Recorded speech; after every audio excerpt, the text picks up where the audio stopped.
I can yell that shit. Show me the money. I need to feel you, Jerry. Show me the money. Jerry, you better yell. Show me the money. Show me the most fun money-making method in Gran Turismo 7, and this is it right now for you guys. Cusco Impreza.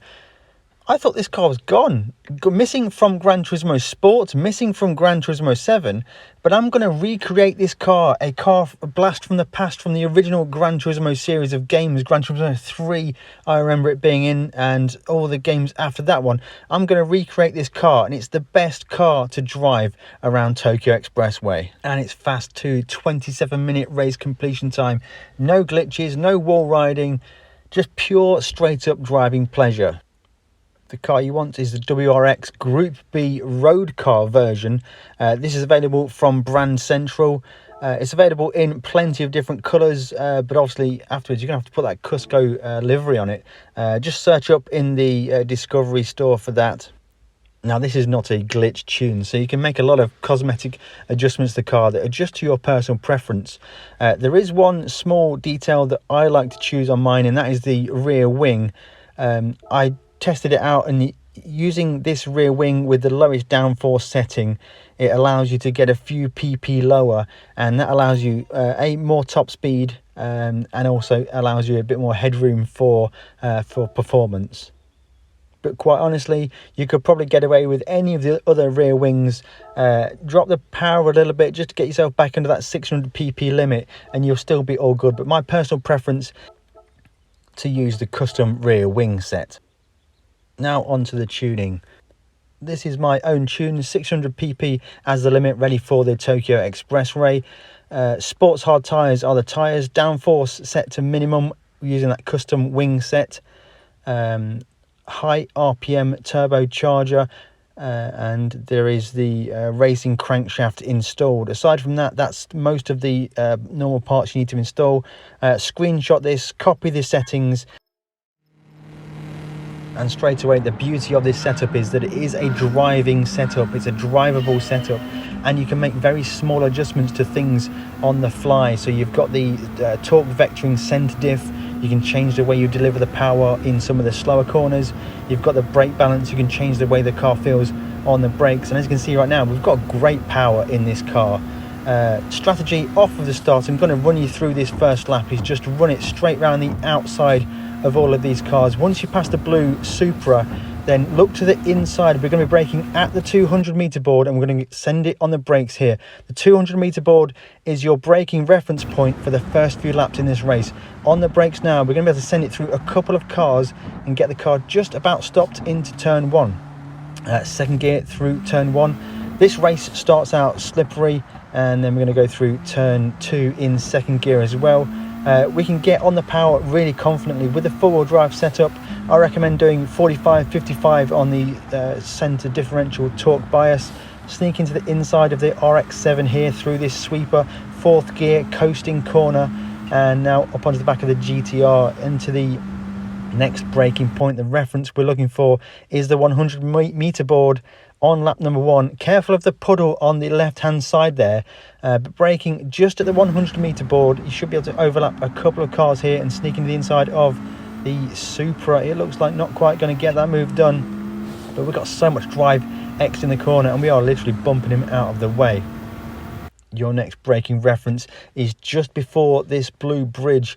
Get on the brakes and down one gear and flow through the right-handed corner. Careful of running too deep on the first couple of laps here. We just about brush that and get away with it. And then the next braking reference point is at the lettering on the track. Just before the lettering on the brakes and third gear through here. In this example, I actually missed my turning point. We're a little bit wide and the slightest brush of the barrier, and that is damage, contact damage for ourselves. 100 meter board into this right-hander is your reference point. Just after that one on the brakes, third gear through here and flowing now to the right, just blending the throttle, blending the steering. The car feels amazing to drive. There's so many glitch tunes out there where they really compromise the way the car drives. Now, what I'd like to do now is use brake balance all the way to the rear. That's going to help to balance the tyre wear, and it also helps the car to rotate. The braking reference point at this big stopping point here is the 200 meter board. In the first few laps, maybe up to lap 4 or 5, you need to be braking early in a lot of these places because it's a very slippery track. The track will dry out a little bit as the race goes on, but on your first lap, use these reference points that I've just called out to you, and that should get you a really solid first lap here. As we get exiting the final corner, and we're going to run to the start finish line. You may have noticed we've not talked about fuel at all yet, because you can do a one-stop strategy running pretty much fuel mixture 1 for the entirety of the race. Now, I do like to check the fuel and just make sure I'm going to make it to that end of lap number 6 and then the end of the race, as we will do later on in the race. But fuel is not really a problem. We've got past second place now. Only Gallo to get past now, but he pits twice in this race, so he's really out of contention. I'm playing this on hard difficulty. If you want to just guarantee the win, then you can play on easy. It's no problem at all, but I like to make it fun. I like to make it a bit of a race. So in this one, we're going to chase him down Gallo, and we are starting to close in now. Through this middle section, this car is absolutely fantastic. It just turns nicely. We're going to get on the brakes now through this right-hander here.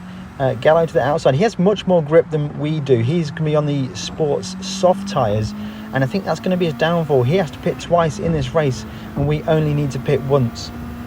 A little bit later in this video, I'll give you a full flying lap talk through when the track is dry, how to set a fast lap time in this car. But in the braking zone here for lap number 2, we're going to be braking just after that 200-meter board, and it's going to get us just about stopped perfectly for that final corner. Very tight corner, that one.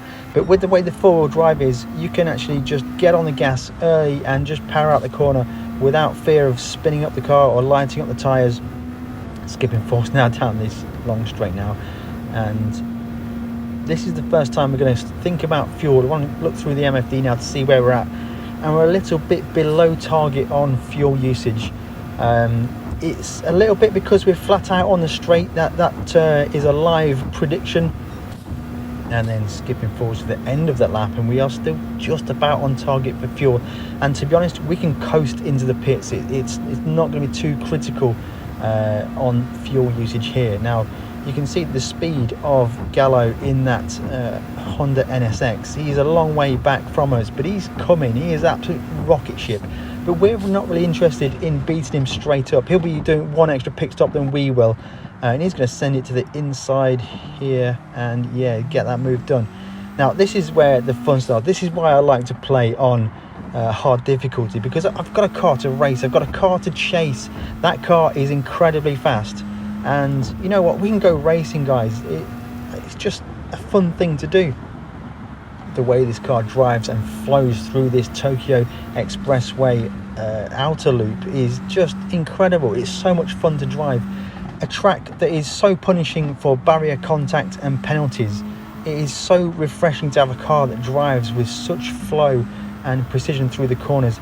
And when you're on the brakes in this car, you can trail brake much more to the apex. It wants to continue to turn while you're on the brakes. Just brake a little bit, start to steer the car, and it's all good.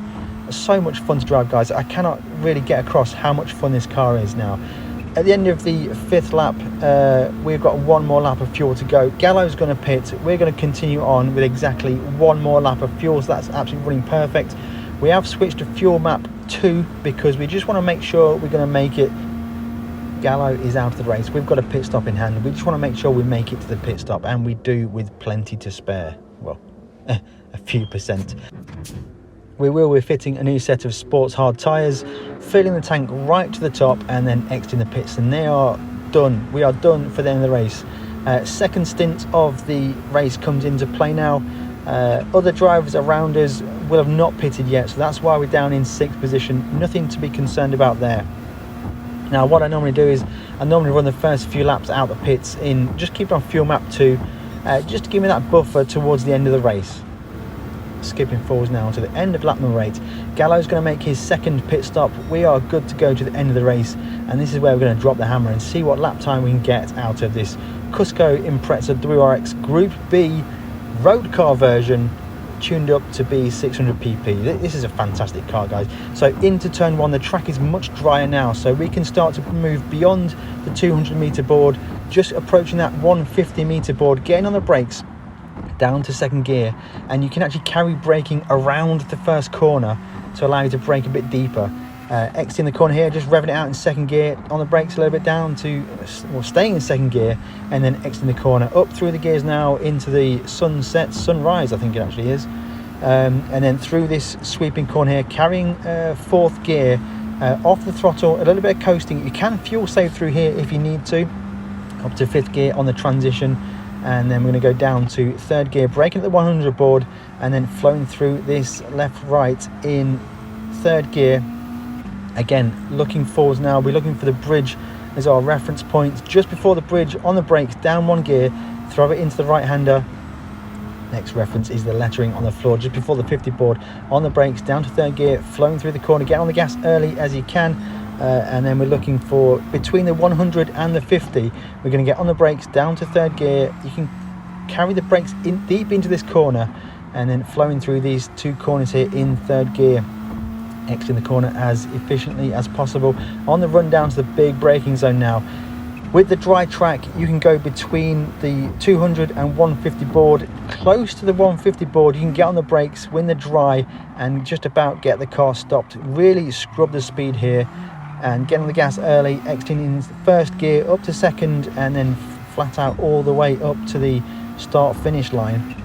And we're slightly off of the fastest lap of the race, but the acceleration in this car in the first half of the straight is fantastic, and I think we'll get through and be under 2 minutes 10. What we're going to get for the lap time on this one, 2 minutes 9, almost 2 minutes 8 second lap time. That's a fantastic lap time for a non-glitched car in my opinion. Skipping forwards now, lap number 12, slight lapse of concentration now, pushing for a fast race time. I'm going to get a 5-second penalty, but you know what, we're such a long way in the lead, we can start to have some fun. It's not really a big problem. We've got a big buffer now, and we're going to get on the brakes into the final corner and probably just showboat a little bit, get on the handbrake a little bit, get the car rotated, get the car revving out. And this is the fun thing about it, guys, the car just drives incredibly well. The four-wheel drive really makes no problem at all of the wet track conditions, and we're going to come across the line, get the win, and we're going to do it in 27 minutes 14 seconds, 27 minutes 10, 27 minutes 5 seconds is probably possible, but that's going to be a significant amount of credits in a short space of time. But most importantly, it's enjoyable. You're not fighting a car that just drives awkward. You're not driving a car that's tuned to be a turd just to really exploit different PP limits. The car drives incredibly well.